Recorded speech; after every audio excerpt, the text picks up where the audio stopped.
And it was funny because when she got there,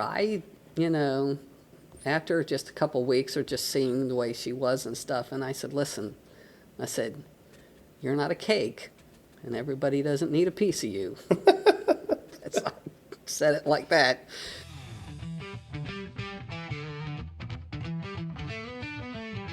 Okay. Thank you for joining me to do my show, Warrior Unknown. And if you would, just start by telling us who you are, where you come from. It's your story, so you tell us how you want to tell it. My name's Melinda Gaskins. I spent 20 years in the Marine Corps, so I'm retired, and I always say that I get a check from our good old government, and it's not unemployment. There's a story with that, too. Anyway, I'm live here in Georgia, been here for, 25, almost 30 years, so, yeah. You've been here for 20, 30 years. Yes. Yeah. So where are you from originally? We called Texas home. My father actually was in the military. Mm-hmm. He was a Marine. He retired, and he retired in where his last duty station, which was we were in New Jersey until I was about 6th grade, and we moved to Texas because that's where the family was from. Both my mom's and my dad's family, so we moved to Texas. So I consider Texas my home. Okay. But then, 20 years in the military, I was all over the place. So. Yeah, I can imagine. So what was the event in your life that brought about you wanting to join the Marines?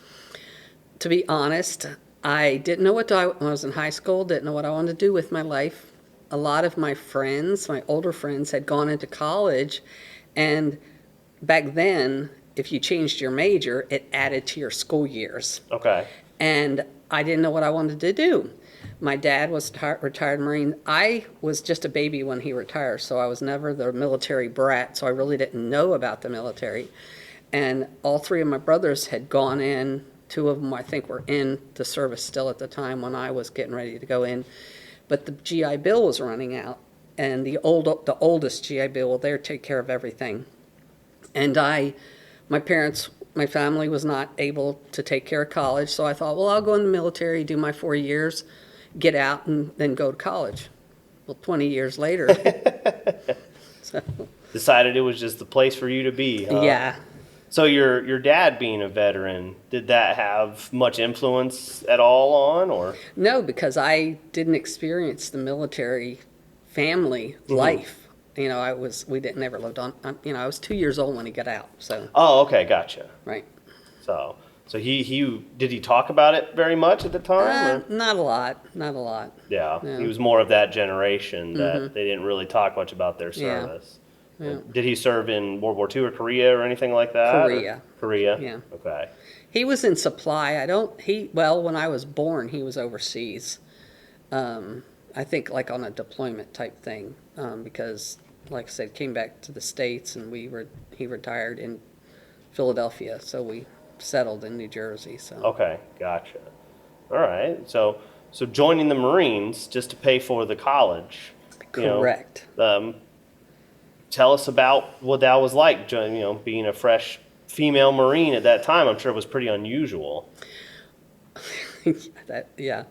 So me getting to the Marine Corps is an unusual story, because I actually shied away from the Marine Corps because one of my brothers had gone in, and the recruiter had taken my father's emblems back there. Then the Marine Corps emblems were the ones that the ropes were not attached. And he's like, oh, I can get those cleaned up. Well, we never saw them again. And so I had this bad feeling. Both my brothers had gone into one of my brothers went in the Marine Corps, and the other 2 went into the Army. I didn't really have a preference at that time, but I was shying them away from the Marine Corps. But the one thing my father told me, my family was all supporting me, but the one thing they told me, my father said, do not come home without something signed saying what you're going to do. Now, obviously in the military, they can't tell you the exact job, but they can tell you a general. Naval aviation or this or, basics. It's not a specific job. He knew, though. Mm-hmm. So I don't even remember what branch of the service I think it was Air Force first. The whole MEPS thing, you get on the bus, they track you up there.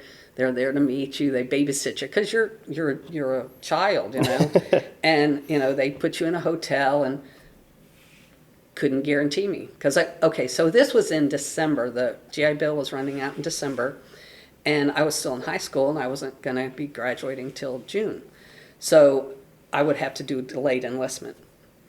Couldn't guarantee me. Went back home, came back, same thing, another branch of the service, picking out what I want to choose. I had good scores and everything, so could do a lot of different things. Same thing. Come back home. Nobody could guarantee me. The last time I went up, and I'm pretty sure it was the Army, I went to the MEPS. You take the bus from your home to the major city, and at the major city, the recruiting station was just up the hill, and I had a little layover. I literally ran up to the Marine Corps recruiting station. They didn't know me. I literally just ran in the door, and I said, I need a contract. And they're like, what? And I said, just give me a contract, because I wasn't coming back without doing something, because the 31st of December was coming up. So get on the bus, go up there. Again, go in. They couldn't guarantee me. I literally turned my back on them and walked out the door, and they're like, where are you going? Right around the corner, and there was a Marine Corps recruiter, walked in, laid my contract. And of course, they're like, who are you? Because they're usually literally just babying you along, Mm-hmm. And now all the other branches of service, computers were kind of coming in, like the whole room was full to come. So, couldn't guarantee me. The Marine Corps recruiter picks up the telephone, asks me a couple questions. Okay, you're going in August. They were the only ones that would guarantee me. Really? Yes. So that's the only reason. That is the only reason that I ended up in the Marine Corps, because nobody else could guarantee me, because my father had told me so. Yeah. And what year was that again? 1977. 77. Okay. Yep. Because and someone else that I had spoken to when they joined the Marines, he had joined with the intention on being infantry. And at that time, because he could type, they said, oh, you're going to go be a clerk. Yeah. And so it was, because these days when you join, like I knew specifically what my MOS would be. I had some idea what my job could be. And like you say, there's some variance in that. Yes. So in transportation, I could maybe go air or land or sea. It just depends on what unit I would get in and what their mission was. Mm-hmm. But I at least had some pretty good idea of where I was going. Whereas he's like, yeah, you just joined, and then they just like sent you somewhere you didn't know until you got through with boot camp. It was based on what was available at the time, the school. I mean, they didn't want to put you in a job or, say, oh, you're going to be this, but you have to wait around for 6 months. So when you come in open contract, it's open, and it's literally, you could have the highest scores and you could be a ground pounder. Yeah. So when they gave you your guarantee, what was it they were guaranteeing you? Administration field, Okay. which could be anywhere from, a clerk typist to the unit diary clerk, which I ended up being, which is inputting information in the computer, postal type stuff, so administrative, general. Mm-hmm. Okay. And so where did you go from there once you got your guarantee? Well, I had to wait, I had to graduate, obviously. And when I signed up, I wanted to be able to have my summer off, because I had plans to go to church camp and then go in August, which is a whole nother story. But anyway, so I went to boot camp. I'm the kind of person, I was very disciplined. Nothing have to do with my family being a Marine, my dad being a Marine or anything. I was just, if they said jump, I said how high. So I accelerated, ended up being the platoon guide on. And funny story, when everybody else is, has their free time, they're writing letters or just hanging out, doing whatever they're doing. I was in the back on the ironing board, ironing my guide on. Oh, yeah. So that when we graduated, I have a picture of the flag, the U.S. flag in the back is literally against the pole, just hanging the way these are. And my guide on is straight up. And they said they had to retire that guide on because they roll the guide on to give you the Marine Corps one. Mm-hmm. When they rolled it, it cracked. Yeah. It was polyester, so you had melted it flat. It stood up straight, yes. So, yeah. And back then, now everybody gets blues, the formal uniform, but back then only the honor guards got the uniform, so I got to go. Really? So another funny story is they took us to, and again, you have to remember I'm a very self-disciplined person. There was 2 platoons at that time going through, females, and we got to go see the base commander. And of course he's like, well, what did you think of boot camp? Was it really rough? And I'm like, no, I thought it was pretty easy. I was like, church camp. Wrong thing to say to the commander of the base. So he didn't want to hear about you his sailing boot camp, through. his boot camp. I wasn't so big a thing for me. Were you very active as a kid? Were you very outdoorsy? Or? Oh yeah, go horse back then. I think we all were. Yeah, much more common than nowadays. Yes, yeah. So do you think that contributed to boot camp being a bit of an easier time? Well, I don't know. I tend to be a very positive person, so I take advantage of things like even my whole career is, just instead of being the ho-hum, do the, so. Well, that's why I try to tell some newer people who've asked me about going into basic training in the Army it's like, yeah, there's stuff that sucks, but like you just get in the dirt and do it. Exactly. It's not so bad. Right. Like you go in with the mentality of realizing like you're going to get yelled at. It's going to be right. You're going to be tired. You're going to be sweaty. There's a lot of It's physical nothing stuff. personal. It's nothing. It's their job. They're just trying to, develop you into the person you need to be. So. Yeah. Well, that's where the embrace the suck comes in. Like you just go into it and just do it. It's not near as bad as trying to complain about it the whole time. Right. Right. Is there anything in particular that stands out about boot camp for you at that time? No, I enjoyed it. Yeah. I just enjoyed it. So. And when you said about the uniforms, is that indicative of the times? Was it an availability kind of thing, or? I'm not sure, but like I said, back then only the honor grads got a set of dress blues. Now everybody gets a set of dress blues, as far as I know. So. Because in the 70s at Vietnam, I'm terrible with dates, so I'm trying to think of timelines in there. If Vietnam had anything to do with the issuance, or if it was just how things were then. I don't know. Okay. I don't know. So after boot camp, you go straight to, I assume, what would be your school for administrative. Right. There was a basic school, a basic administrative school, and I did well at that. So I was able to go to an advanced school, which was called Unit Diary Clerk at the time. Basically, now, back then, we had the IBM computers had the metal ball bopped around, and we basically I inputted everything. If they got a pay raise or they got married or anything like that, the information that I put into the computer would then produce what their finances would end up being in the end. And also their just general data.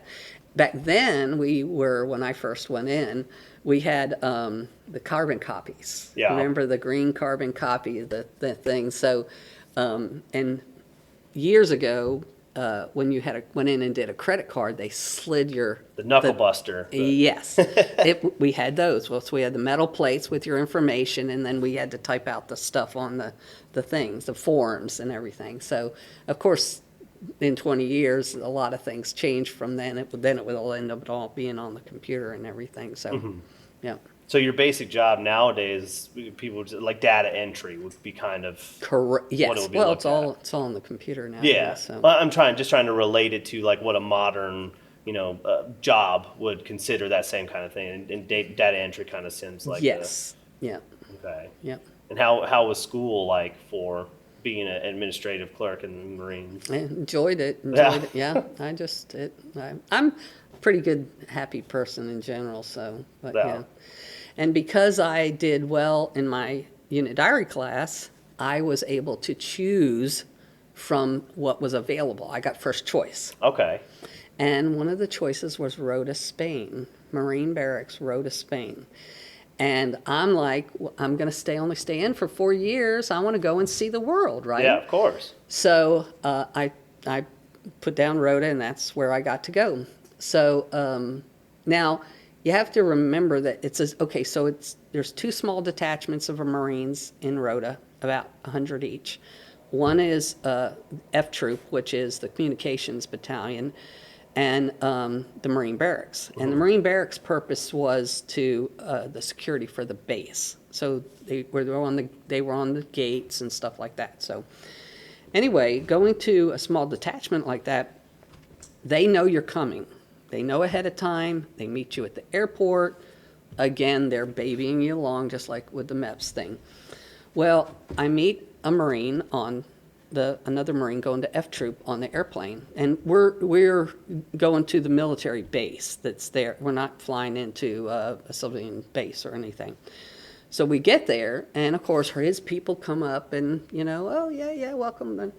And there's nobody there for me, and I'm like, so they're like, well, come on, we'll take you down to the barracks. So get to the barracks, and it's a little single-level building. Again, it's only 100 Marines they even assigned, and they're not all in the building working, obviously. Mm-hmm. So I go in the door. I'm in full uniform, blues, too. Yeah. And there's a mesh, metal, because it's security, lots of weapons and stuff like that. And I said, hi, I'm checking in. And the guy's like, oh, he's giving me directions where to go to F Troop. And I said, I'm sassy. I pull out my orders and I lay them on the thing. And I said, I'm checking into the Marine barracks. And he looks at the orders and he picks up the phone. And I hear a roar down the hall. So he says, just follow the hallway all the way to the end. I get down there. On the way down, I see a Marine with his trousers down to his pants, knees, blousing himself, getting ready for guard mount, because that was the mission of they had to be all spiffy and stuff to go stand at the gate, security and stuff. Well, I was the first female Marine to ever be assigned to that Marine barracks. Really? It was very interesting. I can imagine. I'm sure they were not prepared to have... No. And again, they did not realize I was coming. I mean, they just, I don't know. No advance notice, like, hey guys, things are changing a little bit. World's different. We're going to have a woman with us. No. And so... Did something get lost in translation with you coming, or did they just read your name and assume, you were just going to be a guy like everyone else they sent? I have no idea. But again, they usually somebody would be there at the airport, to meet and greet. Yeah, because you're in a foreign country, you have no idea what you're doing and everything. So yeah. Now, when you say you didn't come in civilian, did they fly you C-130s like military over too at that time? I don't recall specifically the airplane. A lot of the larger planes, especially when you're going overseas, like, over water, there's one, I remember one of the big planes, because I did a lot of, Space available. Space A, where you're in the top of the plane, but you're flying backwards. Your seats are back. It's that one. Yeah. Okay. I don't know what the name of the plane was. I'm not sure I know that one specifically, but I was just trying to relate it to like me, even when deploying overseas, it was all civilian contracted flights. And you fly into Germany, and then they fly you into Kuwait. And then from Kuwait, you then board military planes to go to Iraq, Afghanistan, wherever it is you're going. Yeah. So that was what, just trying to think of like the differences of back then, and how, because even at that time, even though planes had been around a while, commercial air travel is not like it is these days. Right. So what was the mission of your unit there in Spain?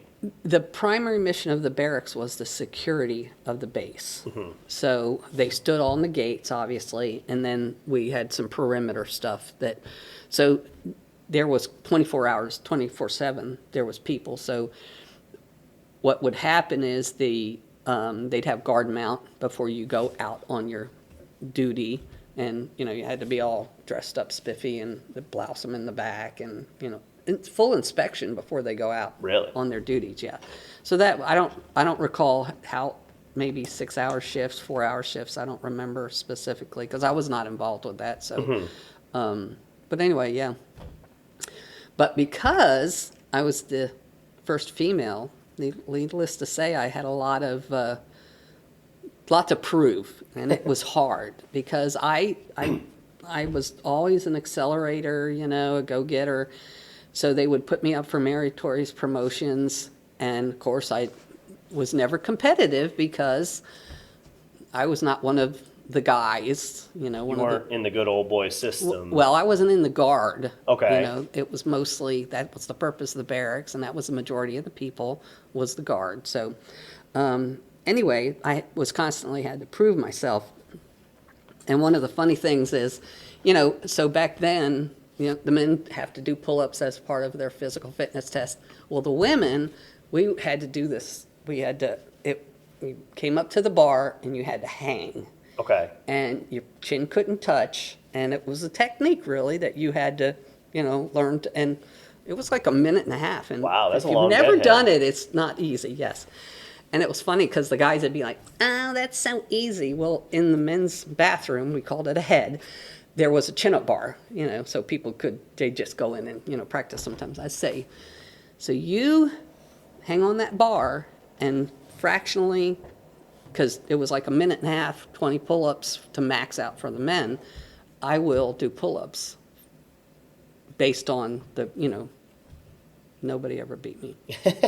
Because men are not built for it, to do that. Well, and dead hangs is tough. I'm trying to get myself back in shape and trying to get to where I can do more and more pull-ups. And, I started where I hadn't done it in years, so I could do one, Yeah. Oh, yeah. And a lot of the technique now is starting with dead hangs. Yeah. And you start, ups and downs, and then you start from the top and lower yourself down slowly to try to build those muscles to be able to do pull-ups. So it's Right. like it takes a lot Yeah. still. So yeah, that's much respect to you. I bet you would have beat the crap out of me even when I was doing them on a regular basis. I don't think I could hang up for that long. Yeah.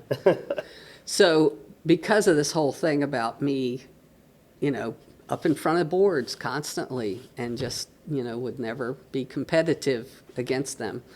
So every 2 years, the inspector general would come in throughout the Marine Corps at the time anyway. And everybody had to do their job, whatever their job was, and one other thing. And there was junk on the bunk where you literally lay every item that you own, military, and you got to make sure there's not a little string here or anything, it's very pristine. So there's junk on the bunk, physical fitness, drill, and there was a personnel inspection. Well, I volunteered for everything. Mm-hmm. So I did my job and all 4 of the other things.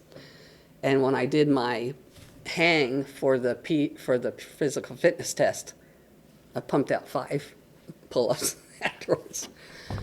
They had to promote me. Yeah. Because and I excelled in everything. So it was definitely, and after that I became like the little, like nobody could touch me. I ended up marrying somebody over there. It was another Marine in F Troop, and I don't know how, because they got to where they would just, I was like, don't touch her, leave her alone, she's ours. You know what I'm saying? They kind of, like, they were all my big brothers, and so took care of me and stuff, so. And did they start, was it like that from the start, or was it once you started proving, like, I'm another one of you? I had to prove myself. And then they started to adopt, you were part of the group now, you shown you could hang. Yes, literally. Yeah.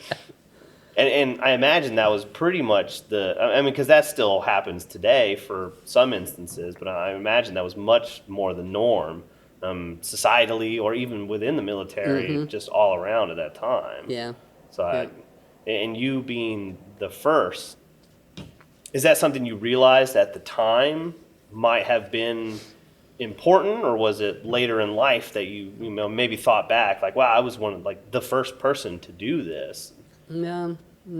Didn't really, because to me, I think that's a big deal.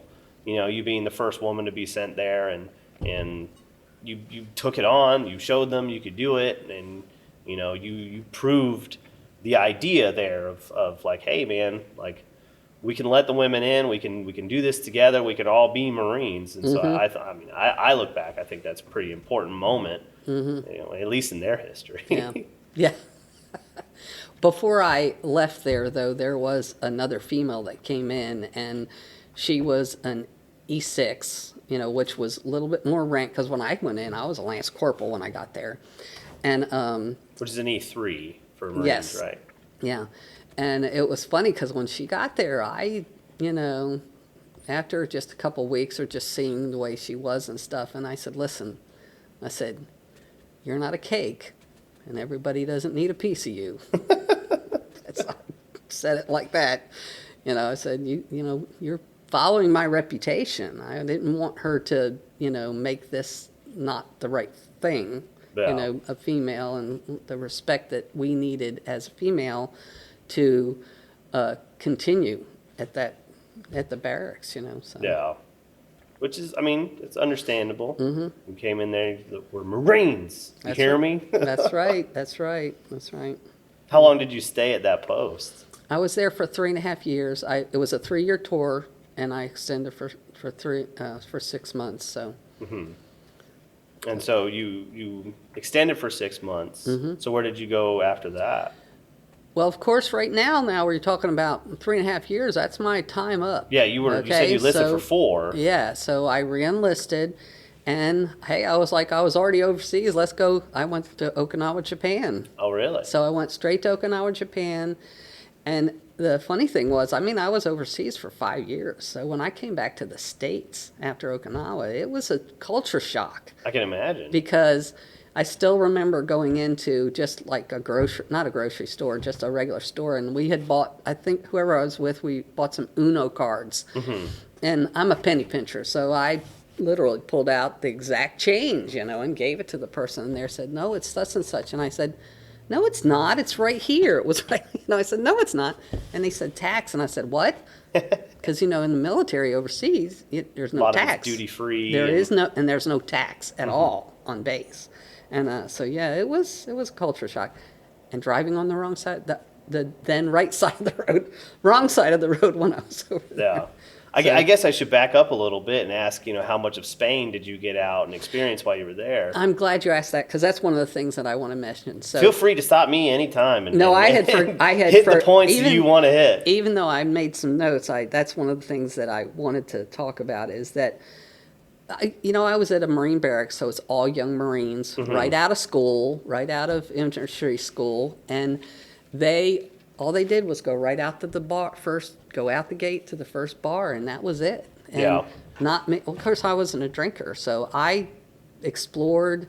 I went out, enjoyed the countryside, enjoyed the people, and so yeah, enjoyed it, loved it. It was great. So that's one thing that I would have tried to do if I was active duty and if I went to other posts around the world. I anywhere I go, we try. Even being up here. Like we have plans to go to a local restaurant tomorrow night for dinner, so I try to experience what isn't immediately around me. Mm-hmm. Like my daughter, she was asking about what we're going to get for dinner. She's like, let's go to McDonald's. I'm like, there's McDonald's everywhere. Yeah. I don't want McDonald's. Yeah. We don't come to Atlanta very often, or the Atlanta area. Like, I want to experience something they have here. Mm-hmm. Yeah. So I would have been doing very much the same thing, especially in Spain. Spain's one of those where I would very much like to visit there. Well, back then they had something called a Eurail pass, where you could travel around Europe. You could buy the pass for a week, 2 weeks, 3 weeks, 4 weeks, whatever. And I was married at the time, and we traveled around Europe. We had a 3-week pass, and you literally could just jump on any train mm-hmm. and go anywhere. And we planned our trip out. We, did a whole round robin all the way around Europe, and everybody told us, do not ride on the trains in Spain or much in Italy, because you literally get on and there's animals on the train with you.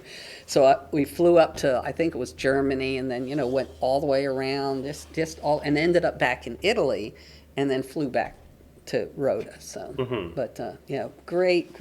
And we, back then there was the hostels, and they have hostels now, but, Yeah. You literally get off the train and, plan your whatever's around there, museum, whatever. We traveled a lot on the train at night because it would help, not all the time, but sometimes it would help with the expenses, A little cheaper. So, yeah, but it was beautiful, great, wonderful experience. So, another funny story. So the base, the Rota, the purpose of the base was for the ships going in and out to the Mediterranean. They would stop in port in Rota, supplies. When they're coming out of the Mediterranean, they would desnail because they're snails, and they would get on the ships and they want to desnail them before they head back to the United States. They didn't want to take them with them. Customs kind of thing to. Yes, literally like underneath, getting the scraping snails off. So the USS Nimitz came into port. Well, not into port; it was too big, and they had. It was the biggest ship at the time. They had a day at sea where they took, military people and families and stuff out on the ship. So, and we're in dress blues. I'm in a skirt. I get motion sickness. Yeah, in the military, airplanes, motion sickness. We joined the Marines, not the Navy, so.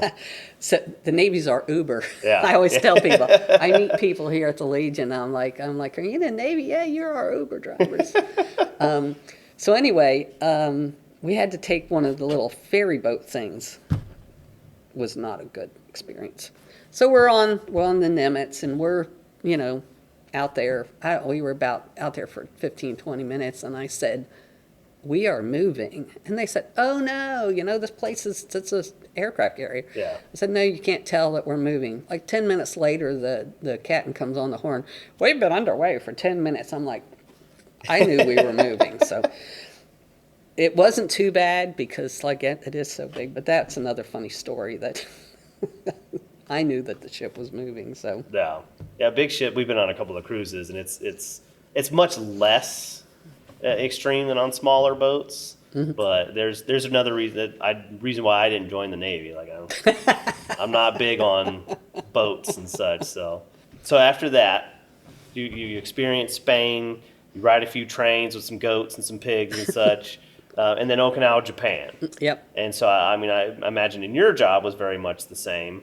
But what was the mission of the new unit you were moving to over there, and what was the purpose of going to Japan?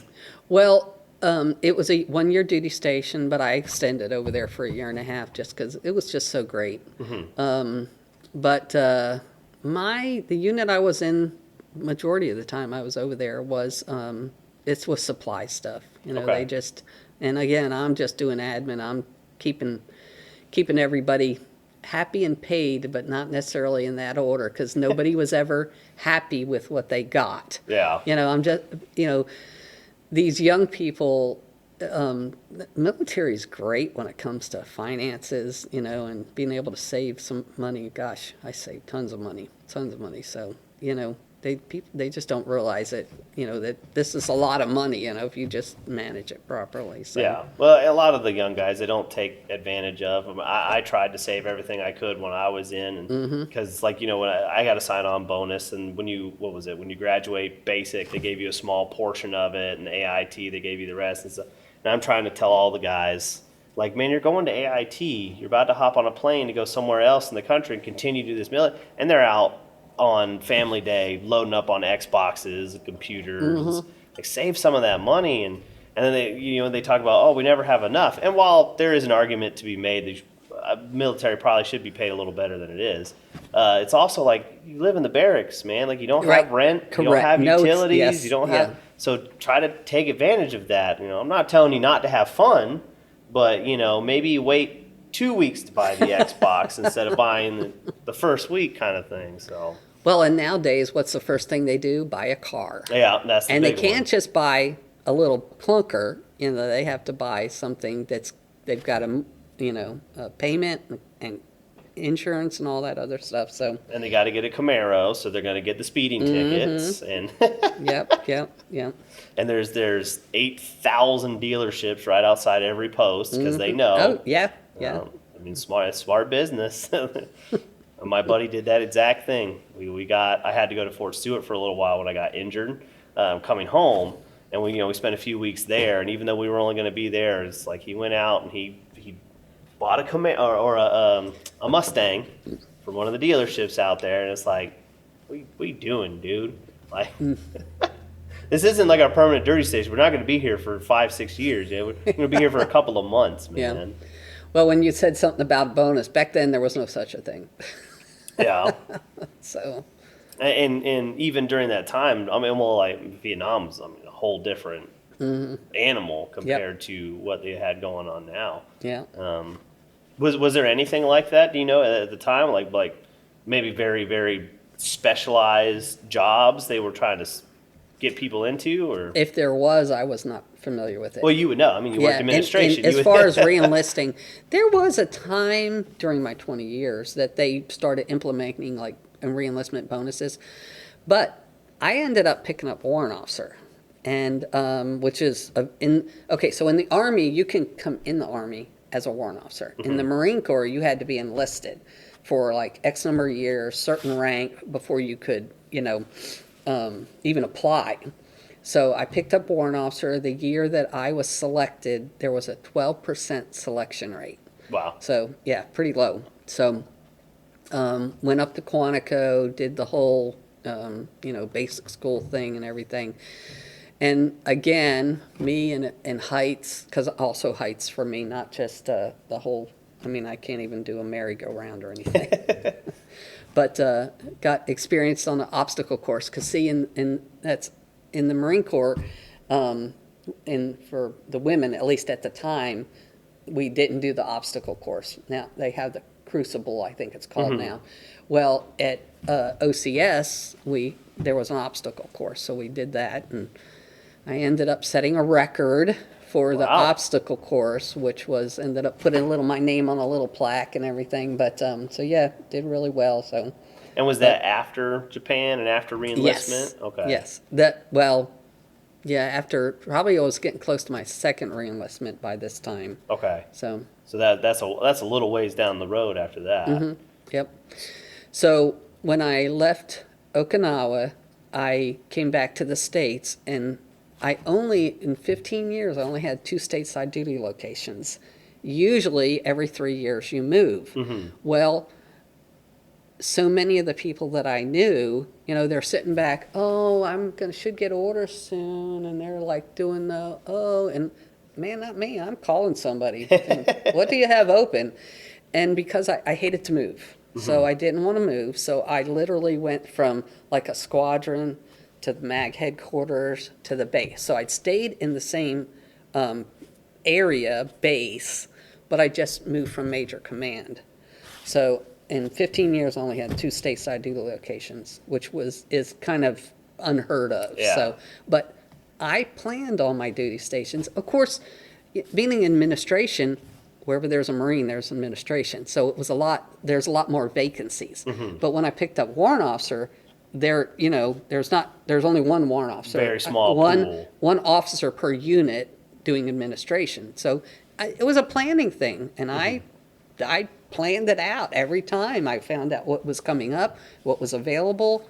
So I kind of put myself in those slots, in those positions, instead of sitting back. I mean, I knew career people that would just kind of be like, I hope I get whatever. I said, get on the telephone. I mean, what's you find out who your MOS person is, and you start talking to them. You know, you don't wait for the little let's throw a dart at the thing. But your career is what you make it, as they say. Yes. So Yes. I try to express that to some guys too. Command policy is very powerful in knowing people, talking to people. So like you say, if you can find a unit of, I want to go to Germany, and if you can get in contact with that unit there and touch base, now when they're looking through that roster of candidates, I've talked to that person. I know them. Okay, they don't look through. That doesn't happen. At least it didn't happen in the Marine Corps, like them looking for people. No. It literally was throwing a dart. Oh, we need to fill this position because this person's moving, and we have this person over here that needs to leave. So it was a domino effect. But for me, and the same thing. I mean, like I couldn't necessarily say, oh, I want to go. And in the Marine Corps, we're more a smaller elite. We don't have a lot of choices. You have the major bases, and then you'd have small detachments sometimes at other locations. But in those didn't happen very often, you know. So, but I wanted to stay on the East Coast. I had zero desire to go to the West Coast. So, but I was very lucky because the units that I was with, most of them were on deployment cycles. So guess what? Over 15 years, I continued to see the world. The unit that I was in, we went to the Philippines, and we were the last unit to deploy to the Philippines before they shut the base down, because gosh, I don't even know when it was. That was early on. I don't even remember when it was, but there was a volcano, and all the, ash, just the base they evacuated the families and kept a small contingency for a while they were trying to get things cleaned up and whatever. So our unit went in, like I said, the last unit to deploy to the Philippines. And the Philippines was great again. I still remember walking down the street, and it was the chapel, the base chapel, and you could see in the windows, and the roof was gone because the soot and the ash had just collapsed, you know. But the base was pretty much destroyed. By the time we went there, they were cleaning up, and the community was getting cleaned up and everything. So we were able to go out and, do things while we were there. But I mean, I went to Korea, Iwakuni, Japan. Oh my gosh, going into the Hiroshima, the atomic bomb museum. That was just, if you're ever over there, it's so sobering. You're walking around a museum that we killed lots and lots of people.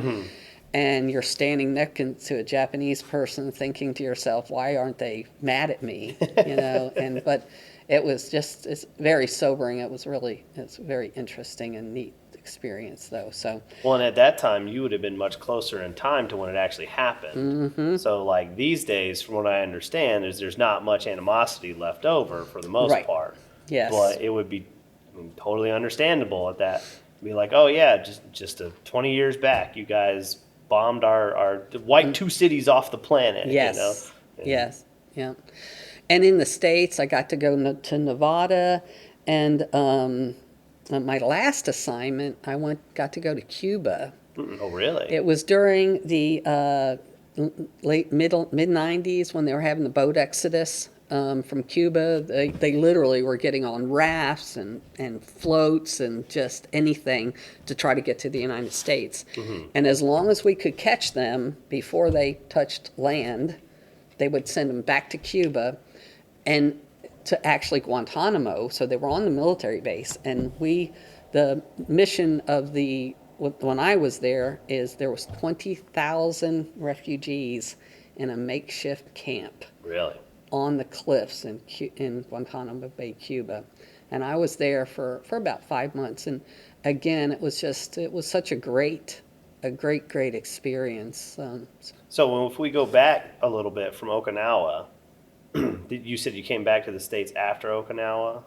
Yes. And where did you go there? I started off in the Camp Lejeune area, Jacksonville, North Carolina, but I actually never got stationed in Camp Lejeune, of all things. Really? Yeah, because there was an air base there, and Camp Geiger was there, and Camp Geiger was the infantry training school at the time, and I actually ended up the admin officer there, and I had told you that about how my dad said, make sure you have a guarantee. I cannot tell you how many of these young kids, and they were literally kids, they would come to my office crying, my recruiter told me, blah, blah, blah. And I literally would just open up their record book, flip to that contract, and I'd say, see this right here? It says open. And again, I'm talking about kids that had high scores, but that was the only thing available at the time they needed to fill a slot. Yeah. So yeah, I literally jumped around from again, squadron level.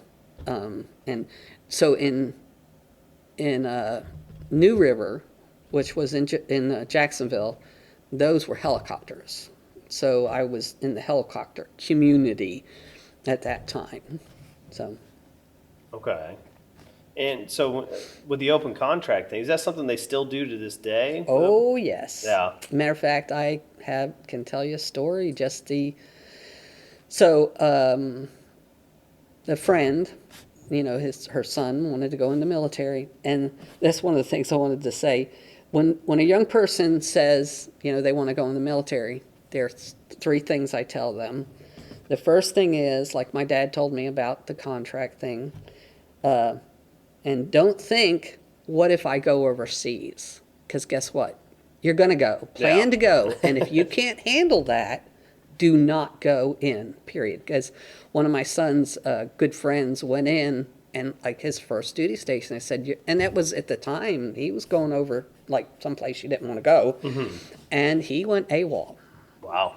And so I say, because who knows, tomorrow something could happen and we could be in full-blown war. Don't go in unless you know that you can physically handle that. And the other thing is, don't sit on the base. Don't like you were saying earlier. Get out, experience. And it especially like being in you go to Okinawa, you're there for a year.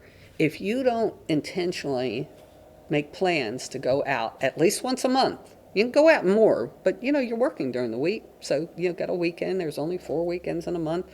Go do something.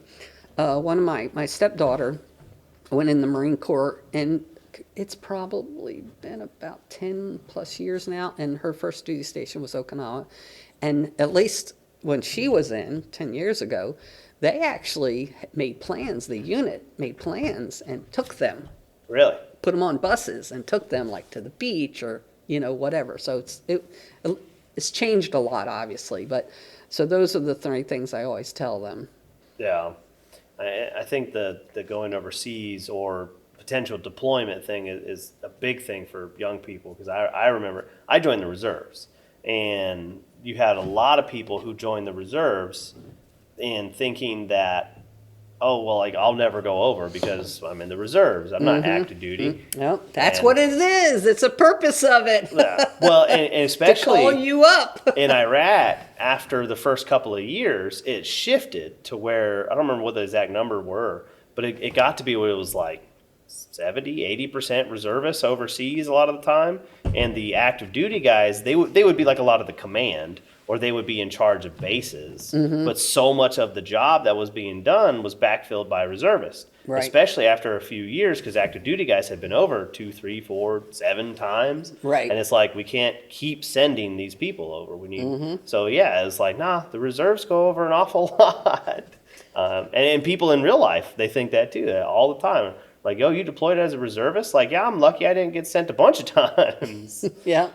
So the friend I was telling you about, I had spoke to him probably 8-10 months ago. Young kid in school, And same thing, I just talk him about jobs in general, some basics about the different militaries. Because like you said, it's not for everybody. Military's not for everybody. And the different branches of service are very different in their structure and everything. And again, I told him, don't go in without having something in writing. Well, he went through the whole process. They knew he was going in. He had plans for delayed enlistment. And then not too long ago, within the last couple months actually, he's still in boot camp. It's Marine Corps. And they said, oh, well, we have an opening. I guess they had somebody drop. We have an opening. You can go now. Well, I mean, he's gone, okay? And one of them contacted me and said, hey, something about, well, he never picked his job. You're back here going, how many times did I tell you? Well, I'm guessing possibly, well, first of all, he should have picked the job before he did the original delay. That should have been. But what potentially, even if he had, what potentially could have happened, because I've been there, is they would have changed his contract because he was going now instead of later. Mm-hmm. I have not heard he's still in boot camp. So, I mean, you got to be careful. So, Well, good luck to him. I hope it all works out. Yeah. And he is a smart kid, too. So, it's one of those that, Of course, nowadays, everybody goes through infantry training school. Back when I was in, the only people that went to infantry training school were the O3s, the grunts, But now my understanding is everybody goes through training. So. And is O3 like the MOS for Marines for infantry? Okay. Yeah. So ours is, oh my God, I'm going to mess this up for the infantry for Army. I won't even guess because I don't remember right now.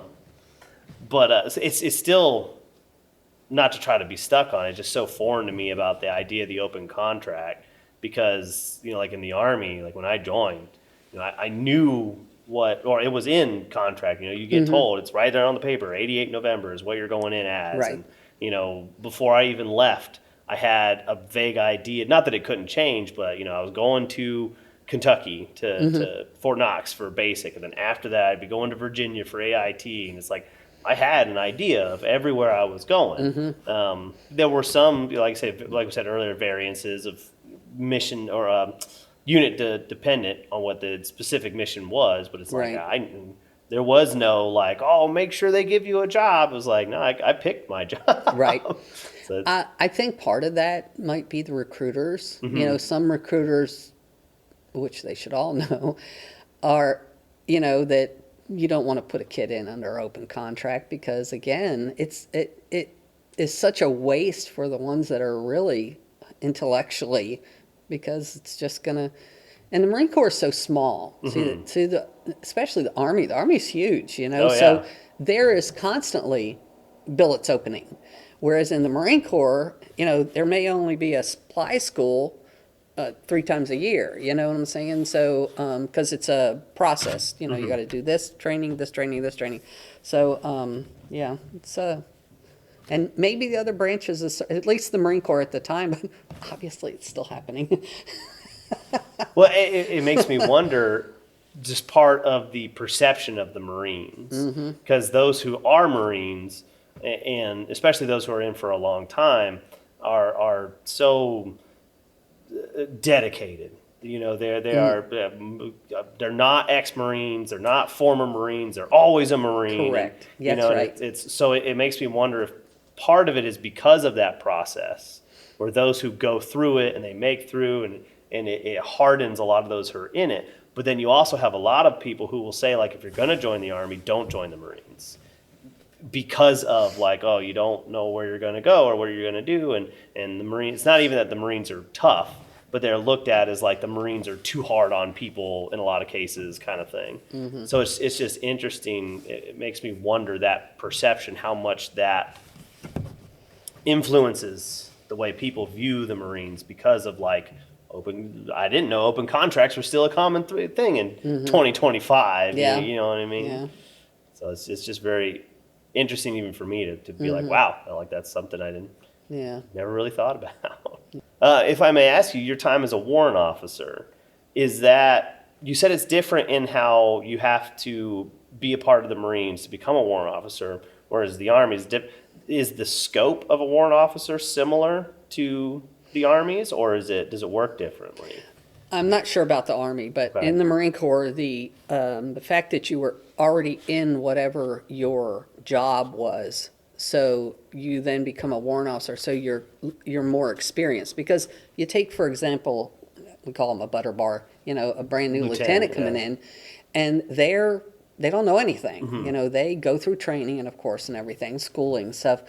And when we went to the warrant officer school, one of the things that a lot of people would tell us is they would tell the lieutenants, you need to listen to these people. No, they're junior to you in rank, but they know what they're talking about. Yeah. The purpose of the warrant officer program is to bridge that gap of the non-experience from the person coming right out of college with zero experience. So when I came in as a warrant officer, and then we could transition to what's called limited duty officer, where you can become a lieutenant and then captain, major, whatever, going up the chain. Well, I had taken some college courses and everything, and I went LDO, so I was a lieutenant. And then I found out that I could go to captain, but I couldn't go above captain without having a college degree. And by this time, I had zero intent of getting a college degree. I realized I was not a book person to do Joined college. for college and then decided not going back to college. 20 years and I never used it. Yes. Anyway, so I ended up reverting back because I was like, I don't want to have to stop at captain, So I reverted back to warrant officer. And while I was late in my career, they actually, because it was only up to 4, warrant officer 4. I was about to ask that. Because in the war, there was a 5 during the wartime, and that kind of went away back years ago. But while I was they established the 5. And, but I was like, I was going to hang around for 5. I was like, I didn't want to. So, they say when after 20 years, you're only working for half pay because you can get out and get half your retirement. So, of course, if you're married and you're getting allowance for your dependents and everything, it's really more of a third. You're losing 2/3 because of but your actual base pay. So I didn't want to hang around for 5. So, and I literally had a 6-month-old sitting on my lap. So Really? it was time to be and here I was, 20 years. I originally went in not knowing what I wanted to do. 20 years, still didn't know what I wanted to do, but I had a 6-month-old on my lap, and it's time to be a mom. So Yeah. It sounds pretty similar. So, like in the Army, the warrant officers are considered like the subject matter experts. Correct. So, a warrant would be, like in my case, in transportation, the warrant, you would have one for, I don't remember, several battalions, and they would be the person you would call to ask, like, hey, we're having trouble with this type of movement. What is the answer? And they were the one who knew everything about your particular transportation world inside and out. Right, yes. And that's kind of, yes. Now, see, in the Army, my understanding was that the reason if you already had that base experience, you could come in as a warrant officer. But at least in the Marine Corps, you couldn't get that until you had the Marine Corps experience behind you, not just the civilian. It was more the Marine Corps experience. So I'd have to look into that too, because at the time, because I had entertained the idea of trying to go warrant officer, and I don't remember, because at that time they were wanting you to be at least an E6 staff sergeant in the Army, and they wanted you to have college and a bunch of stuff to become a warrant. Right. So I don't know if maybe it's just because of our 2 different generations of the military. Maybe their requirements have changed from when I was in versus then, which is possible. But yeah, I mean, it was warrants are another one is very few and far in between, and they're very specialized. And then the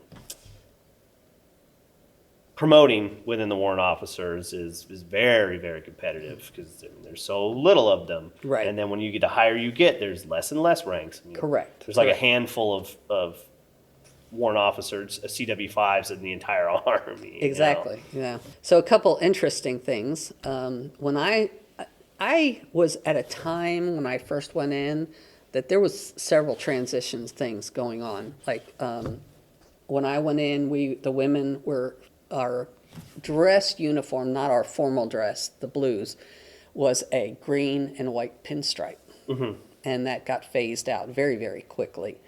And then we were wearing something very similar to what the males, the blue on the bottom with the tan shirts. Anyway, very interesting thing when I went through boot camp, the women were not trained with a weapon at all. Zero training with a weapon. I was in for about 3 years, and they put a weapon in our hands, but we got very little formal training, pretty much just enough to get us through the rifle range. So that was a big transition for us, and again, very little training, like use training, more just like go out there and do this to get a little check mark and put a little thing on your chest, So. Yeah. Now, was that a Marine-wide policy that changed? That they said now everyone will be required to Yes. be? And so then it fell upon your unit to take you out and train you and have you qualify with your rifle and such. Yes. Okay. Yeah. In the same respect, when I picked up warrant officer, my class was the first class that was actually involved with offensive training, because prior to that, the women didn't go through any offensive training, because back then, women were not even close to the front lines, and obviously now, and I don't know, there weren't female pilots, there weren't this, there was so many things opened up to females. And that was those were the two things, is that, the fact that they put weapons on our hands and we started using them. And then at Warrant Officer Basic course, we were the first class to actually get offensively trained. In other words, if this happens, this is what you do, type of thing. But it was still very minimal for us at the time. We didn't get a whole lot of, I think they thought that because we probably went through all that, but we hadn't, most of us hadn't. Yeah. We didn't go through, the whole, Marine Corps boot camp male, where that was part of their boot camp training, and we didn't have all that. So it was kind of like really delayed, so. So when you went to boot camp, was it all females at that time, or was Yes. it? Okay. Yes. So We had 2 platoons at a time going through boot camp. We had a separate battalion it was a very small complex, very, very small. So yeah, things have changed a lot. So. Yeah, because I know at least in the Army, it's all integrated. Certain Yes. I don't know if there are any all male bases anymore, but at the time it was certain bases the females went to, but it was still integrated with males doing infantry, and everybody did everything. Right. Still did all the rifle quals and all that. Yeah. So how did it feel at the time being in an all female boot camp? Like, was it on a separate base? Did you know anything about what the males were doing with their boot camp, or? It was at Paris Island, and right now, I think still right now, Paris Island is the only place the women train. In the Marine Corps, San Diego, the men can train on the East Coast, the West Coast. The Mississippi's pretty much the dividing line, but all the females went to Paris Island. So I'm not sure what it is now. They might be open on the West Coast for females. But we were on the base, because Paris Island is not very big. Yeah. We were on the base, but we were kind of not isolated, but I mean, there was nothing like, maybe an eighth of a mile, quarter of a mile around us. It was kind of isolated, so. Did you have female drill instructors as well? Oh yeah. Everything. Teachers. I don't think that even most of our instruction, basic instruction stuff, I'm pretty sure everything was female. Wow. Yeah. Well, I imagine that's probably pretty different than what today is. Yeah. When they started requiring you to qualify with rifles and learn the more offensive capabilities, do you remember about what year that was? I do not. Okay. I do not. My curiosity was that I think it was, okay, so I went in 77, August. I want to say it was about 3 years, because it was a few years later when I picked up Warrant Officer. And like I said, they were just starting the offensive training for the women at Warrant Officer class. OCS, I don't know. Because the Warrant Officer class is different than the OCS, because OCS is like going through boot camp, right But out of for the civilian officers. work. Right. So Warrant Officer, you already knew the whole right, left, right, and drill and all the basics. So it was just like more of an advanced type thing. So. Well, my curiosity was that change. Was it because of a more cultural, societal change? The military was changing in general, or was it brought on by, conflict?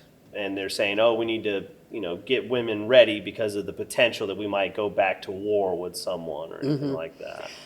Honestly, I don't know personally, but it was a transition period. I mean, we didn't have women on ships even, remember? And now, that whole time, that whole 20 years that I was in was, especially early on, I'd say probably the first 10 I think, is one of the 5 to 10 was that a lot of that transitional time, I think. Women were getting integrated more and more, and it took a while. I mean, it wasn't something that happened overnight. And then, you heard about they were putting women on ships. They were putting women in airplanes and helicopters, and so. And I don't imagine at the time, especially when you joined, the numbers probably weren't very high for women trying to recruit into the Marines. No. Matter of fact, it was very, very small. I mean, the Marine Corps is small anyway. And one thing, when I went back home after boot camp and everything, and I had been involved with a church, and some of my best friends were, church girls, and I still remember one of my very best friends' father was like, well, the only two people go in the military, is gays and whores, and I'm just like, me. I mean, I grew up with you and your daughter, and, so there was a stigma there. And I was in a very small town in Texas, and, so I'm just like, my best friend's father this is coming out of his mouth. Yeah. And I'm like, this is what I have to deal with, It's amazing what certain situations, when people are put in certain situations, what they'll reveal to you. Because in he probably never even thought to say anything like that for a long time, and then you join the Marines, and then that thought comes out. I know. It was very shocking. Thinking of gays in the military, Don't Ask, Don't Tell was a part of the 90s. And I remember that, yes. That was going to be my question, especially you being in administration and seeing a lot of the inside baseball stuff. That transition. You went through being a...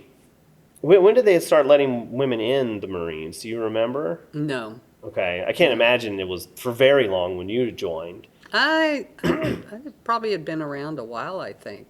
But going from the transition of being one of the few women very early on, and then seeing more women, and then the expansion of jobs for women in the Marines, and then you have stuff like the advent of Don't Ask, Don't Tell in the 90s.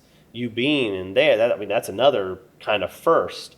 What was that like, experiencing that while being in the Marines? Well, getting back to Rota, Spain. Okay. So again, I'm one female in a barracks, and at the time, the base, there was one of the barracks, because there's multiple barracks, of course, because the Navy, it was a naval base. One barracks, there was only a couple floors that had females on them. It might have been the whole barracks, and it was, a good-sized barracks, so I don't know how many rooms were in it or whatever, but I still remember, because I was pretty naive, ignorant, I still remember hearing something about a floor, like the fourth floor. Don't go to the fourth floor. And I still remember somebody saying something about, well, haven't you ever been walking by somebody in the hall and you get bumped or something? I'm like, well, yeah. And they're like, I'm like, what? Because, again, I came from a small town, so there was none of that kind of thing, had zero experience with it. So that was my first experience with it. But when I was in the whole, like you said, the don't tell, I mean, there might have been people that you thought maybe, which I hate to categorize people, just because I know a lot of men even that are very feminine talking, and people just make an assumption. And it's like, no, they're married, they have kids, and, they just happens to be their voices. I worked with a guy, he just had a very effeminate voice. Right. And so, yeah, he got profiled, I guess I could say. Stereotyped, yeah. Stereotyped, yeah. But he dated women, and he was straight. But it is one of those where it's unusual. It's not often, you come across someone, and you would hope that, especially being in the military, when you get moved around, because I tell a lot of people that's one of the best things about the military is you get forced into different situations, and then you have a choice to evolve your thinking and try to be a part of that and learn and realize that there are different cultures and different ways of thinking, and it could be a great thing about being in the military. Or you can try to dig your heels in and fight against it. Right. It's either way. So it's just one of those where, because when I was in, I think I was in for like a year when they repealed don't ask, don't tell. Like they had started to allow people to be gay in the military, but then they repealed that part specifically, and it became of like, oh, you can be openly gay in the military. And me personally, I was like, I don't really care. It's not, I don't see what the big deal is. But for those who are involved in it, I can understand where it would be a very big deal of not having to try to hide who they are anymore. Right. And for those who went through in the 90s, when you have a specific rule of like, oh, we'll let you in, just don't tell anybody about Right. it. I'm sure there was still, like, the intent was probably, oh, we'll make it a little more open and gay people will join, but there's still this kind of oppressive air looming about if I can't talk about it, Right. kind of thing. Yeah. So I just didn't know if, in your experience within that, if it had been, a big thing at the time. Or... No, where I was at, and yeah, I never really saw too much of it. So, I don't even know if I want to bring this up, but one of the things for me, because I deployed a lot, I would see people at my unit, men, because I'm an officer at this time, and the unit would deploy overseas for 6 months, on a rotation.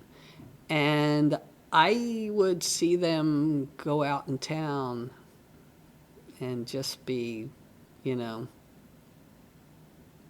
who they needed to be. And then have to go back and look at their wives, So that for me,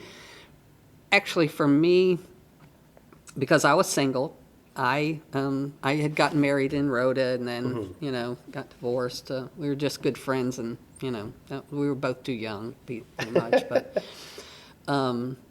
and I was like, how could I ever trust a man? I mean, this is what I'm looking at and it's what I'm seeing. And how could I ever trust a man? Because none of them wives knew what they were doing, So it was a harsh reality the first time ever going on a deployment and watching people go. You're like, whoa, So I mean, when I was in Kuwait, we had one guy who was an E8 master sergeant. He had special privileges to go off post because of his position, but he was found to be using that to go down into Kuwait City and rent hotel rooms and saying he was married and such, and not something that I agree with. Yeah. But it is one of those where like it's not even that. I don't think he even thought about it as it being anything. He was in a whole different country. It wasn't that he was stepping out on his wife or anything. It's just there's different rules over here. You know what I mean? So yeah, again, it's not that I agree with him, but it's that, they just realize, or you just realize some people just have different mentalities than values. you do. Values, Yeah. So very, very, very true.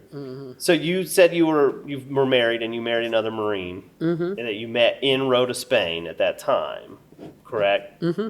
And you said you got divorced. How long were you together?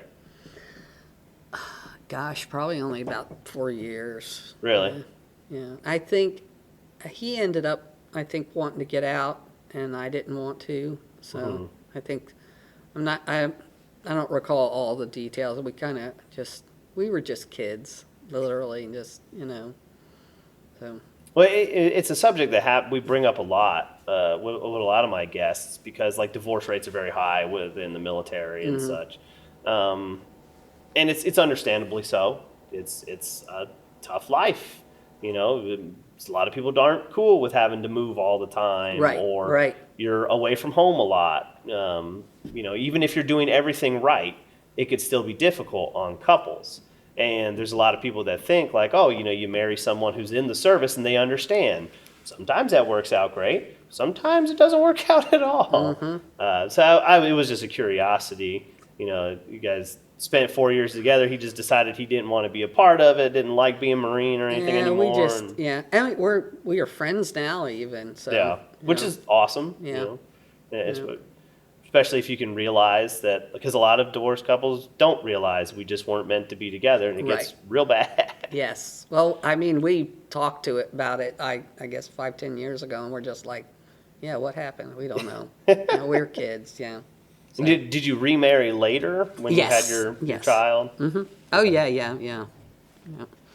And so you said that your kid was about 6 months old when you were looking at getting out, Yes. ending your time in the Marines? Yeah. I literally have a 25-year-old and a 28-year-old. So I was going to say, just even doing the math, even if you were on the low end, 17, 18, 19 years old, so you had to have been close to 40 when you had your first child. yep, Yeah. late 30s and then early 40s for the second one. Yeah.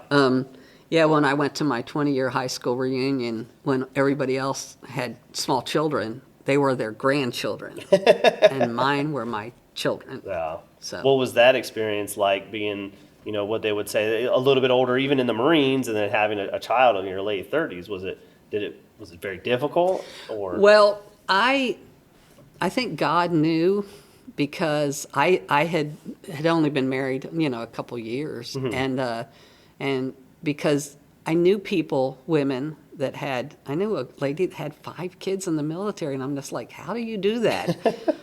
My job was pretty much 24/7. I was on call in case there was an emergency or something. So, I was working 8 to 10 hour, 10 to 12 hour days, 6 to 7 days a week sometimes, taking stuff home. There's no way that I could have had a family or, had a spouse even, or had children. So for me anyway, and that was another reason I needed to get out, because I wasn't going to hang around too much past 20, because, it's time to get out and be a mom. So Yeah. So that was a big influence on you at the time of ending your Marine career and going to transition to something else and being a mom. And such. Yep, yep. I actually so when I went in the military, my family had about 100 years of military service behind them. Multiple generations, not crazy multiple generations back. But, and then, my father was a retired Marine. I had a brother, retired Marine. I'm a retired Marine. Multiple family members, again, but when I first went in, before mine and my brother ended up retiring, we had 100 years of service in our family. And then I got married to a man whose family had over 100 years of service. So my children have over 200 years of military service behind them. So I actually right now have 2 nieces that their husbands are on active duty. So they're, doing the whole deployments. Dad's gone, mom's, taking care of the household and the families, and continuing the legacy of. Did any of your children ever join in the military? No, well, not my blood children, my two 20-something-year-olds. One of my stepdaughters actually went in the Marine Corps. So okay, so the whole Marine experience for you. You look at it obviously very positively at your experience. Do you feel like we've touched on pretty much everything that you did during your Marine, or did you have any other notes on anything you wanted to share about that? I think we pretty much, one other funny thing is, when I was in Okinawa, bodybuilding was a big deal, and I ended up doing bodybuilding. Really? I will show you some pictures, but after. Not. Well, if you're willing to, you can't tell now. If you're willing to share, we can put them in the video and show. No, did you compete at all? Or? Yes. Yeah. Oh yeah. I did really, really well, and actually guest posed that as Mr. Okinawa, like not the military, the Mr. Okinawa for Japan itself. That's awesome. Yeah. What got you into that? I don't know. I was, in the military, in the Marine Corps, okay, not all the branches of service, but in the Marine Corps, you're out running all the time, you're exercising, and I think I may have been at the gym. I don't know. I was in Okinawa, so again, not too many distractions. What are you going to do in the middle of an island, small island too? And I think I was at the gym, and bodybuilding was a big thing back then. So, and because I was on the island, this was not very competitive, And even when I came back to the States, I did a couple competitions. But so yeah. was a very interesting time frame in my life. So, yeah. But that would have been early 80s, right? So you would have Yes. had Arnold would have been a pretty big deal in the bodybuilding world, because this would have been either just before or very early acting career for him, right? And so, yeah, I mean, Mr. Olympia was it was culturally a big deal all across the world. It was a big thing. So I can imagine the bodybuilding scene was pretty on fire at that time. Yeah, yeah. How did you do in the competitions? Did you win any competitions at your time? Or? Oh, yeah, and I had a whole, like, multiple trophies and stuff. So. Yeah, very cool. Yeah, Because a lot of the people there was competing against, and I never took anything. I mean, first of all, I don't think I even knew about all that stuff. But, my body at the time, I think, was just built for it. And, as long as you did what you're supposed to as far as your weights and eating, you could do some crazy things with your body. And whereas most of the ladies that I was competing against were just in a bathing suit, and their muscles didn't really show very much. So I naturally was more competitive, obviously, than most of them. So.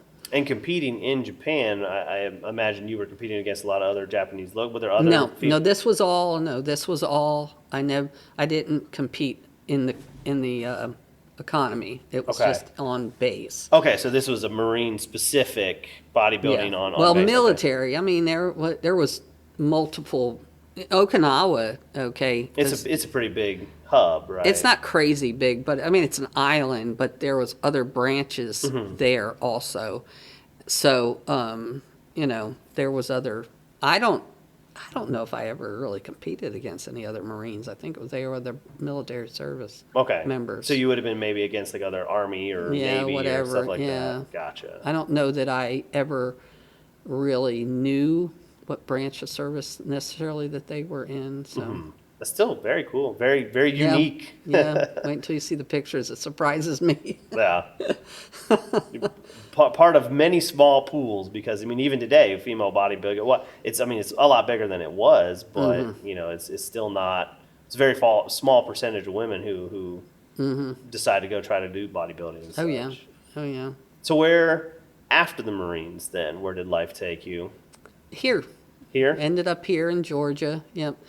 Well, we had. My husband and I thought we'd end up in Texas because I was the baby in my family, and at the time was probably the one that's going to care for my parents, and they were getting older. So we went to Texas to look, and we didn't want to be too close, but want to be close enough. So we went to San Antonio. And, of course, they just had the floods down there. I still remember, if you've been to San Antonio, they got the river, it's beautiful. Well, you get outside, they ain't nothing. Ain't nothing. And if you've ever been to Texas, Scrub Oaks, there's nothing like here. It's, the beauty and the green and all that kind of stuff. And we had a realtor. They took us out on this high, hill, and there's hardly anything. It's almost like desertish, And there was a stick over there with all these numbers, and we're like, what is that? Oh, that's the floodplain. And we're like, up here? And we came to visit. My late husband had an identical twin, and he was a retired Marine. That's how we met. They were in Flowery Branch, and we came up here, and of course just fell in love with the country and stuff and the community. So we decided to settle here. And then ended up, my mother passed away, and ended up moving my father here, so. So what did you do after the Marines? Became a mom. Full-time mom after that? Yes. Where my kids were, I was. So I volunteered at the schools. Matter of fact, I'd see kids out in the community, and the little child would be like, Mom, they would work at my school. And I'm like, no, I didn't work. I just volunteered, But, I mean, it was a full-time job being at the schools, working, helping, just anything and everything. So, and then as they got older, oh my gosh, just, band mom, running the concession stand, And then my kids got involved with 4-H. My son would literally leave at, 7 in the morning, going to jazz band practice, go to school. After school, there was 1 or 2 activities at school, and then he'd head to the 4-H office, and I would literally come with his dinner in my hands, and he'd eat, and we'd be there until 10 o'clock at night. So another overachievers, both my kids. So well, there's nothing wrong with that. No, I'm a stay-at-home dad myself, so I know my daughter, she's still only going into 1st grade, but she does dance and things, and it gets to be. Oh, yeah. And I have 2 more. And so as they get older, the schedule's only going to get crazier, I'm sure. Yeah. So I never stopped pretty much. So Yeah. and then a friend, so that's kind of the military part of it, but a friend of the family tried for 5 years to get me. We're here in the American Legion, to come to the American Legion, and of course, well, my late husband, he was diagnosed with very rare cancer. We dealt with that for about 2 years before he passed. We were spending more time in Texas at MD Anderson because it was so rare, and so our whole lives got put on hold. And but anyway, after he passed, but the whole time he kept asking me, in my brain, the only vision of any type of military organization was you could cut the smoke with a knife. And I don't do cigarette smoke. So I never shared that with them, that's why I always said no.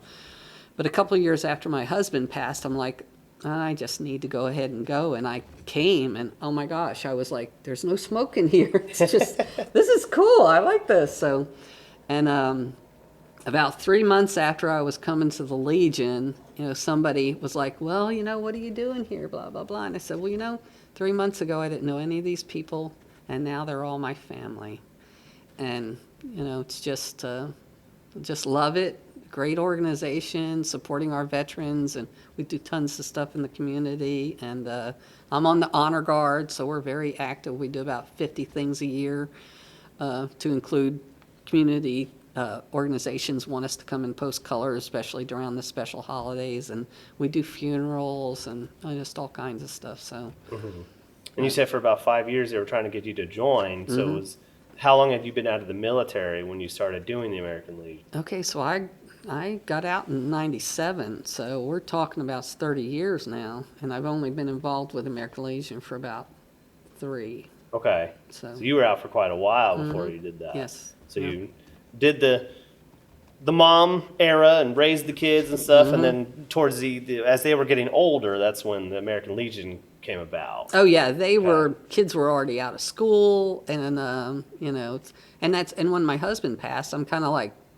what am I going to do? Yeah, what do you do now? I mean, I was involved with my church and everything, but I was just kind of like, I have always been a volunteer, doing things, whatever it is, and I kind of got to a point after my husband passed that I'm kind of like, what am I going to do?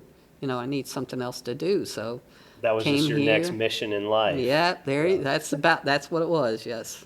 Well, I bring that up specifically because there's a lot of discourse, especially online right now, about the lives people lead and the choices people make about having kids, not having kids, being a full-time mom, not being a career first, not this, that, whatever. And you are a great example of, like, there are possibilities. You don't necessarily have to pick one or the other. Like, you can try to do the full-time mom plus the full-time job. It's hard. I won't say it can't be done.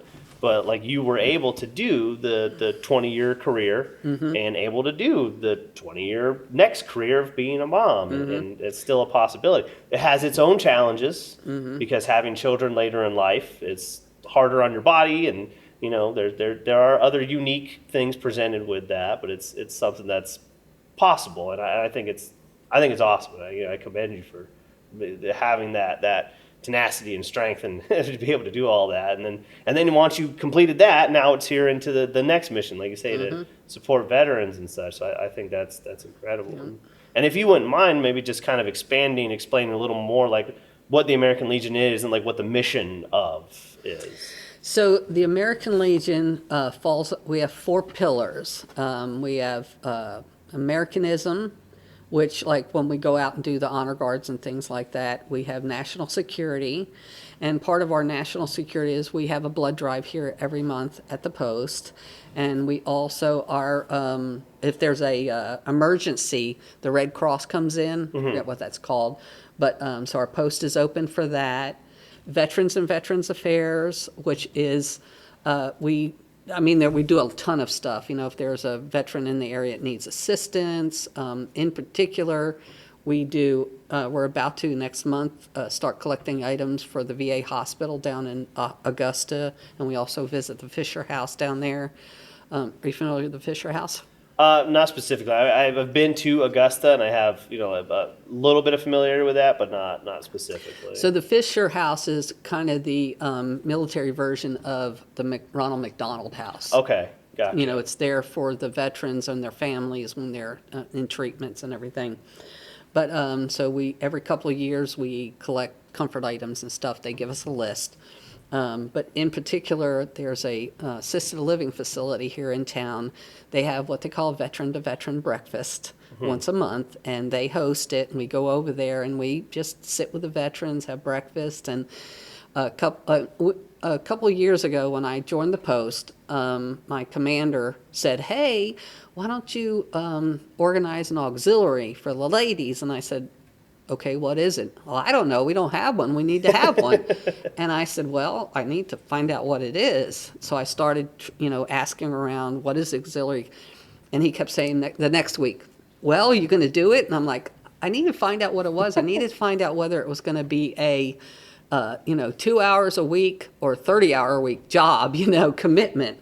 And before I committed to it. And so I started to go to the units outside. We're called a unit outside our area in our district to find out what they did. And basically what I found out is that it depends on the needs of the community. Okay. Depends on where your focus is. So I got to a point and I said, okay, and we chartered a new auxiliary about 3 years ago. So we're very young. And the first time I went to one of the breakfasts, I said, well, we need to, I don't want to just come here every month and do breakfast. We need to do stuff with them, we need to honor them and, just love on them. So we developed a Lots of Love program.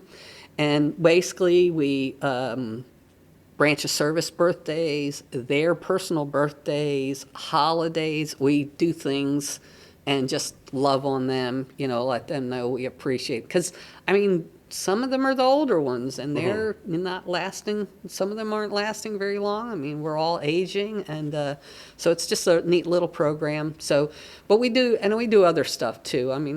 We go down once a year to the Milledgeville to the Veterans War home down there.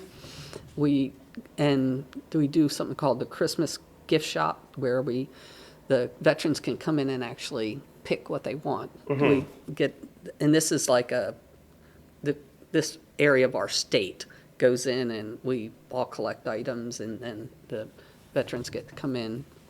It's a nursing home for veterans. So. Okay. Anyway, so we do all kinds of stuff like that, and then we have something called Children and Children's Affairs, because that's a big, children and youth, it's a big thing that we're out in the community. And I actually face paint, so I do clown stuff. And I do that for our auxiliary. I go out to the community. I do about 40 events a year, different. Some of it's nonprofit that I'm just helping out another nonprofit organization or a church that's having a festival or something. But I go to like regular festivals, and I don't charge for the face painting. I just put a donation jar out, and I might get $1, I might get nothing, I might get $20. You never know. Yeah. So, but it's been very good for us as far as a fundraising opportunity. But the American Legion has something called a junior oratorical, where the students talk about the Constitution. It's a specific program. They get a topic, and then they have to be prepared. And so it's for high school students. But our post actually started a junior oratorical pilot program several years ago. So we go all the way down to 4th grade. Oh, wow. And it's just really very, very interesting hearing these 4th graders, because we have teachers that will, mentor them to get them to, be prepared and everything for us. We judge them and everything, and they actually are awarded. So, but anyway, so just lots of neat things going on. Keeps me busy and out of trouble. Yes, well, this has been 6+ months in the making because you are a very, very busy woman Yes. and trying to find the time to sit down with you, which I greatly appreciate you giving me that time. So how would you say like the American Legion would differ from something like the VFW? As far as I know, the main thing is like VFW is you have to be a veteran of a foreign war, whereas in the American Legion, and personally, they kind of limit who's available because those numbers are getting smaller. Well, yeah, right now especially. Yeah, I mean, and I never really knew until not too long ago the numbers from World War I, World War II, our armed services, active duty, has gone down so low. But whereas the American Legion is pretty much open to all honorably discharged veterans. So, Okay. so you have I mean, that was one of the things I never did tell you either. When I was in, although there were some things happening, and even more after I got out, I never was in an opportunity to go and do something like that, because you had to be at a certain base and they needed, kind of like filling those billets type things.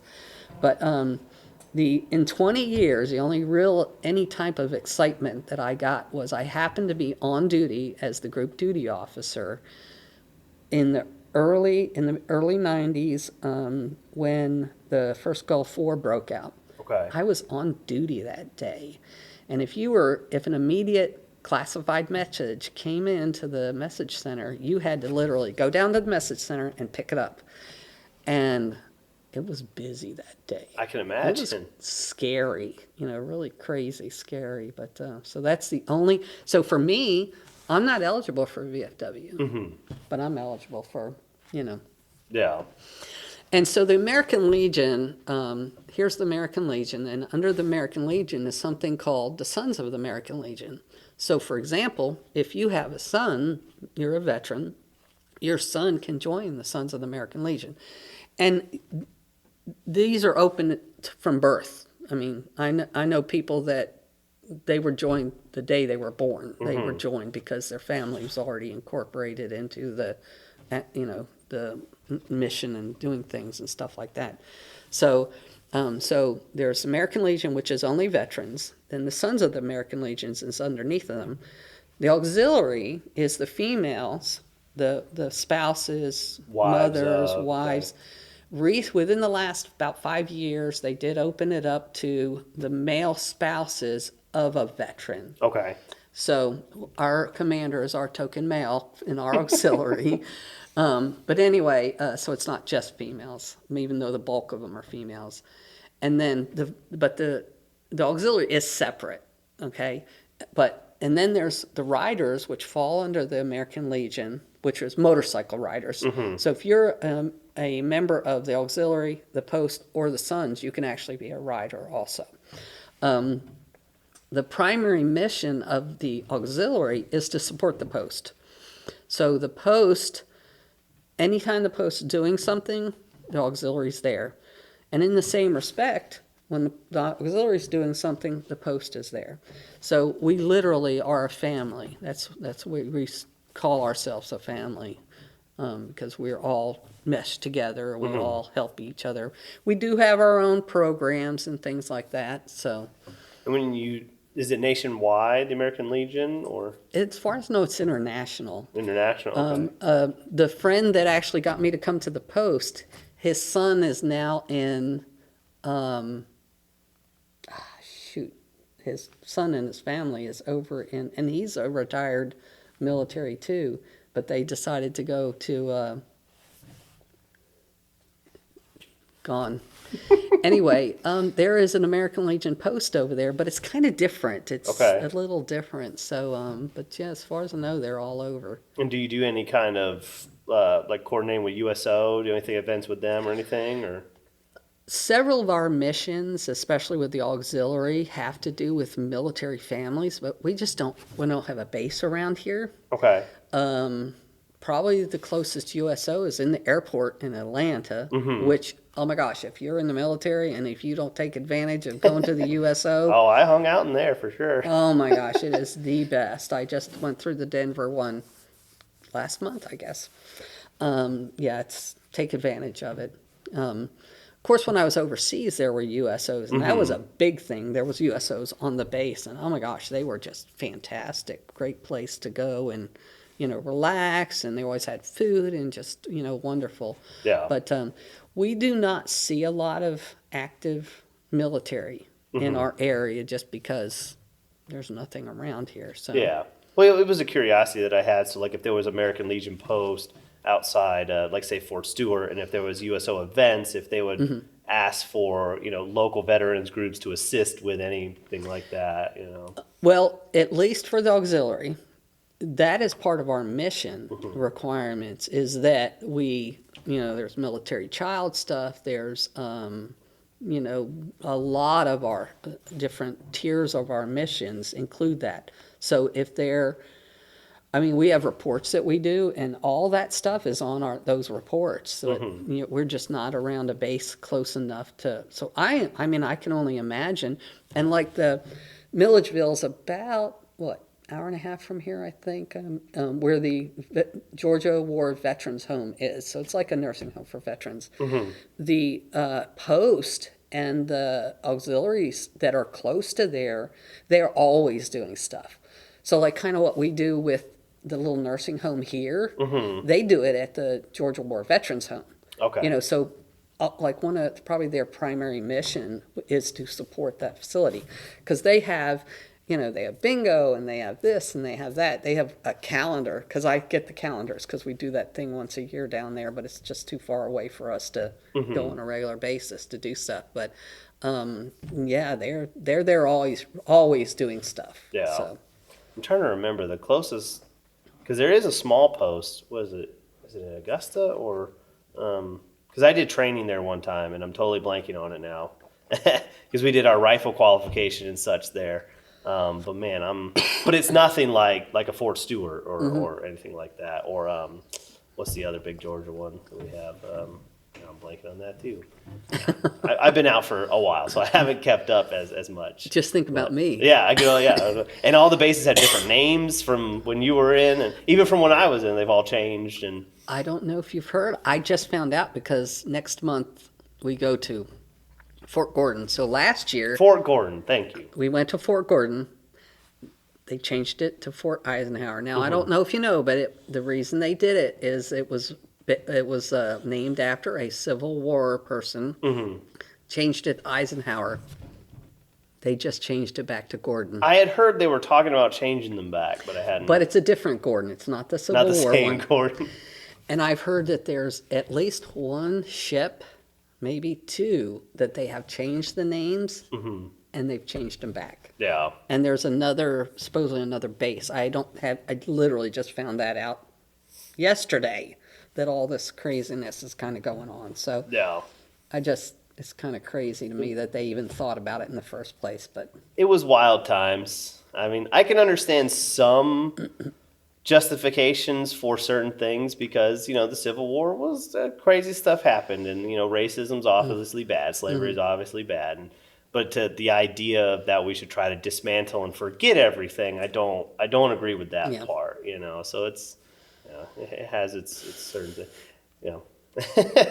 we could go on all day about that, I'm sure. yeah, and we're not going to go there. Yeah. I'm not going to go there. Yeah, I totally understand. So when you say you do about 40 events a year, what are just a kind of a handful of some of the events the American Legion might do? Okay, so when I say 40 events, that was for me for face painting only. Okay, face painting, wow. We do about 50 events for Honor Guard. Okay. And like around Veterans Day area and Memorial Day especially. Well, we did 3 events for 4th of July already, right around the 4th of July. But around Veterans Day, sometimes it's 8 or 9. And there's been times when we go from one to another and sometimes a third one in one day. Not like, it just so happens that they, we might do 6 or 8 events around a major holiday like that. And is that in like just here, or maybe like different towns doing their Memorial Day events, or? So we in general, the American Legion, our Legion tries to stay in our county. Okay. Because up in Commerce, which is Banks County, they have a Legion. There's a Legion down in Statham, which is, I'm not even sure. So we kind of try to stay away from their areas as far as like our primary mission, our general mission. With Honor Guard, we are one of the few Honor Guards that's fully staffed. And so our Honor Guard, and also for funerals, my Commander Joe, he has a passion that no veteran should be laid to rest without military honors. Makes me want to cry. Anyway, because for the branch of service to do it, they require the DD-214. Really? And the family can't always get that. They don't necessarily.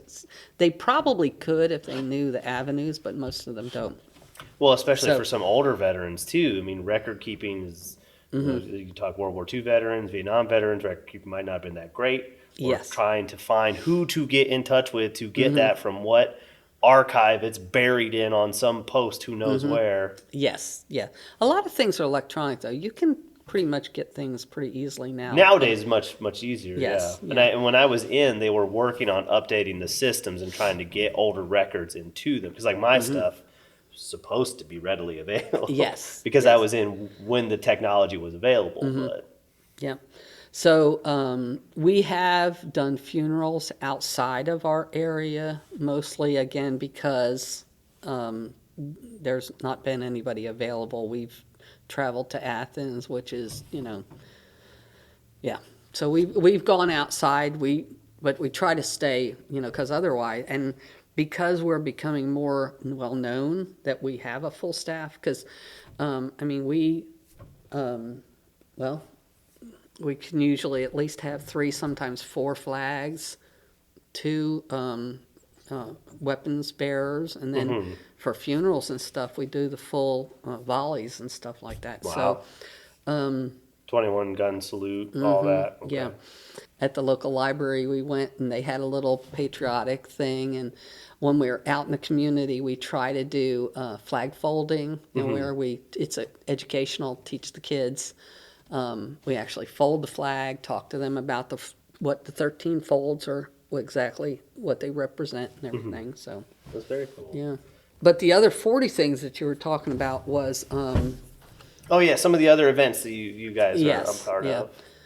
And those are like just the big ones. I mean, there's tons of like little stuff. So, I mean, it's pretty much keeps me busy, crazy all the time. But I do about 40 events with the face painting stuff, whether it's other nonprofits or, so. But we were talking about funerals. Now you Yes. guys would do color guard funerals and stuff. And I was curious, your riders, are they some of the ones that will ride out to funerals and stuff as well? Oh yeah.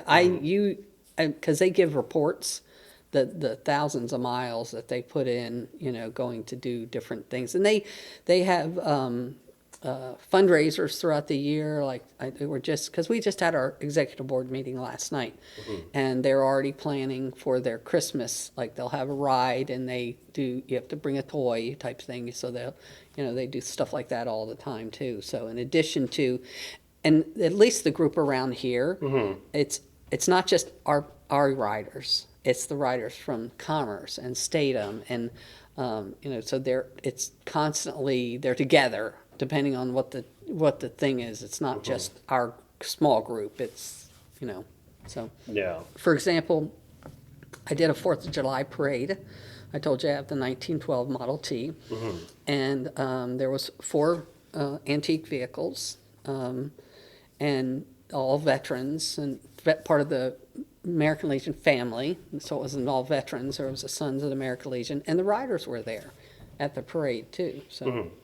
Well, I personally have a great deal of respect for like the rider groups and stuff, especially when you see where you have like protesters at funerals, and it's one of those like, you can believe what you want to believe. and I have nothing against anyone's, religious preferences, anything like that.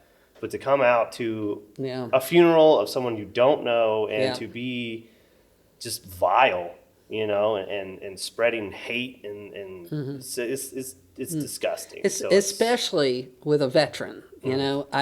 As a veteran, I guess it's the fact that I'm a veteran, and I appreciate the fact that everything that our veterans have done, even way, way back. I mean, because, freedom is not free. This country is who we are because people that have served. And, unfortunately, okay, so for I've gone to a lot of the schools, at least in our area. I know it's probably different in different areas of the country, but at least in our area, there are several schools that still have veterans programs around Veterans Day. And because we go out with the honor guard to some of them.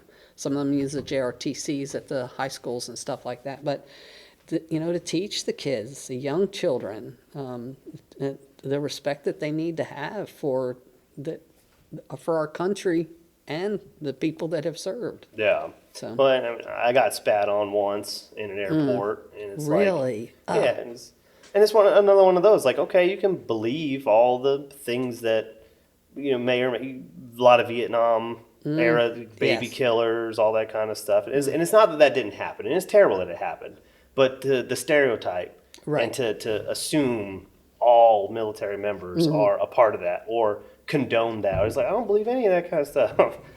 Like, I joined the Army because I wanted to do good things. I wanted to help people, and that was the vehicle that I believed would allow me to do some of these things. And to get spit on because someone else, might have done something, whatever. It's like, you can think I'm terrible all you want. It doesn't give you the right to assault me, so I will never understand that belief that someone will have that they can reach out and touch someone else because of that. You know what I mean? It's, Yeah. so I greatly appreciate all the things that you guys and your organization and stuff do in regards to, like I say, especially with like the riders and stuff. And it's just really cool when you have someone outside of who's standing up for them. So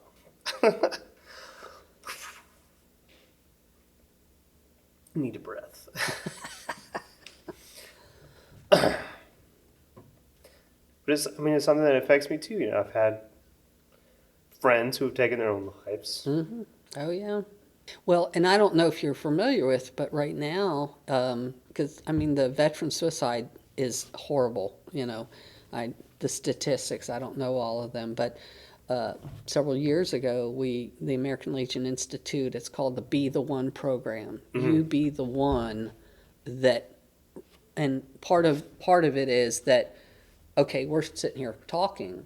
Well, you may, we're sitting at lunch or just, in line at the grocery store, and you may say something that kind of hits me in a way that, hey, maybe I need to think about there's something going on. And even in our society, we're like, oh, get away, go do what we're going to do. Don't worry about everybody else.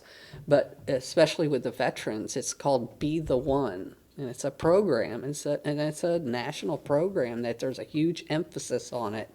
And even getting down to the post levels, we're trying to be more interactive with our fellow veterans that we know. Of course, we want anybody, but matter of fact, like our post, for example, we have something called a buddy check, and it's usually an annual thing where we get on the telephone, people we haven't seen on a regular basis, we call them, say, hey, how you doing? Is there something we can help you with? Blah, blah, blah. Well, our post has expanded that. Then we were doing it twice a year. Now we're doing it 3 times a year, and we might do it 4 times a year. But anyway, we also have what we call an accelerated buddy check. So, and somebody that we buddy with them. So I have a buddy. My particular buddy is in a nursing home. His wife happens to be with my auxiliary, and he's in a nursing home. He has really bad dementia, and I check on her, of course, because she's in my auxiliary. I check on her on a regular basis. And also I check on him and we go visit him. Matter of fact, his birthday's in a couple of weeks, so I've already made arrangements because she's just had foot surgery, so she can't get out and everything. So Yeah. we're going to go and take him some, cupcakes and everything, and, just, and honor him and enjoy him, so.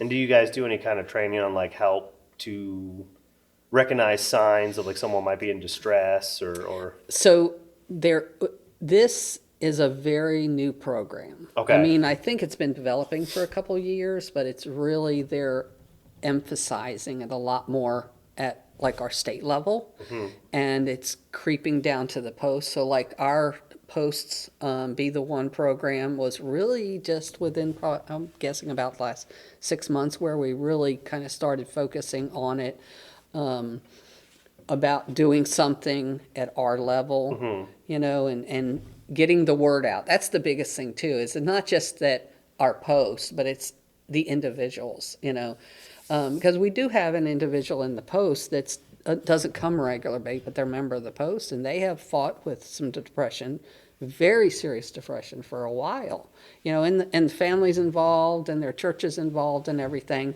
but there's other people. The biggest thing is a lot of times you don't know. Yeah.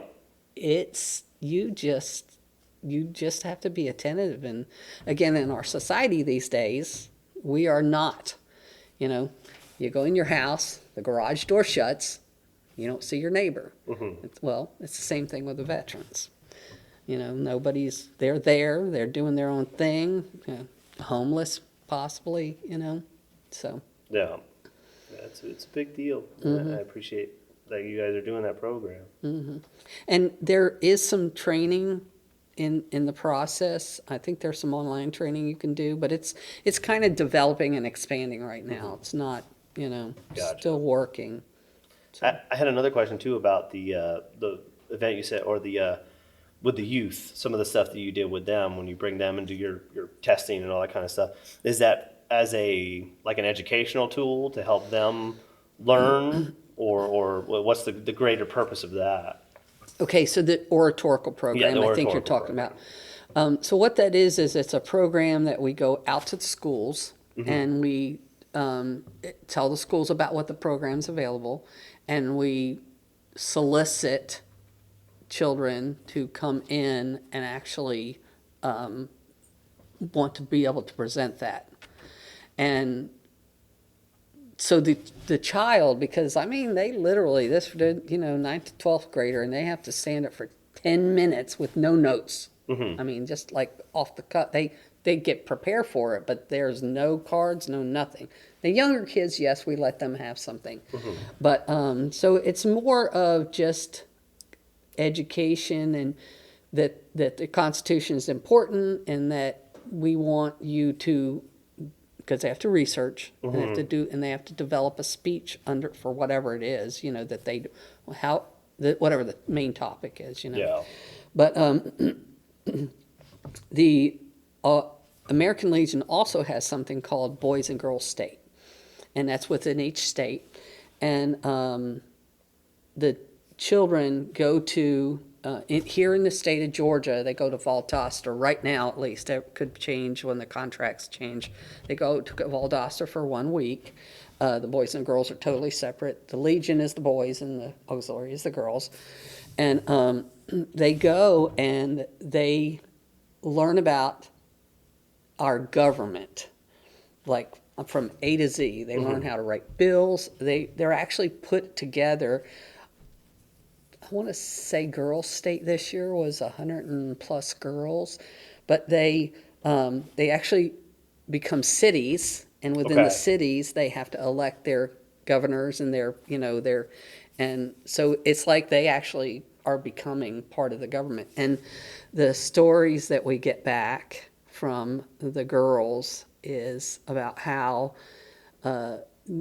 they've learned so much about our government, and it's a great program, and it's a once in a lifetime, because it's between your junior and senior year, and of course that's a time frame that the kids are very active, and they're getting ready to go their senior year. They've got in addition to normal summer stuff.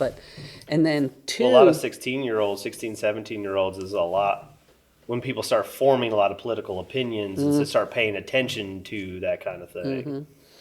And then two of the girls and two of the boys, they go to nationals to, up to D.C. And I forget what that's called. But anyway, yeah.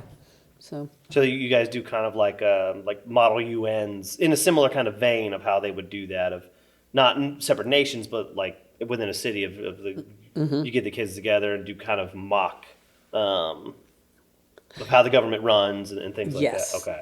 Yep. Gotcha. Yeah. And that's something I feel very important as well. These days it seems like there is a huge misunderstanding of the fundamentals of the Constitution, and it's one thing to have an opinion on how you believe things in the country should be run and how certain things should go, but so much of that you hear, especially online, is based off of just such a like everybody wants to cite the First Amendment and freedom of speech, but none of them know how it really works. That's right. That's right. And they all want to have an opinion on the right to bear arms, and you can agree or not agree on that. So many people just have no idea like what that amendment actually means. It's not just, America just gives everybody guns. Like it's not like that. So it's and that's the neat thing about that oratorical program for the high school level, and it's just amazing watching a 4th and 5th grader stand up for 5 minutes and talk about their Constitution. Yeah. And they have to decide like which of the articles and stuff that they want to. At that age, they get to decide. But at the high school age, it's a specific topic, and then they have to prepare like 3 articles, and they're told which 3. Yeah. But then they are only, not until they get to the competition and after they give their first speech, are they told which are the 3 that they're going to do. And it's very interesting, and also the take on it. And even with little ones, because they all come at it from a different angle and a different viewpoint. So, but in the end, it's all, the same. So, yeah. That's very cool. Yeah. Well, is there anything else in your notes or anything you feel we didn't cover? Or? I don't think so. I think everything's kind of covered. And thank you so much. I really appreciate the fact that you're, like you said, when I first spoke to you about, I'm like, we got all these neat guys. I've got a 90-some-year-old that walks in here every week without a cane or anything. It's just like blows my mind, And you're like, nope, lots of other people are doing that. We're doing a different, so I think it's kind of neat. It's awesome. Well, thank you. Well, thank you for everything you're doing with it. So, well, hopefully it goes somewhere, and I can continue to do it. There you go. Well, with that, I think I'm going to shut everything off, and thank you very much for your time, Ms. Gaskins. Awesome. Thank you.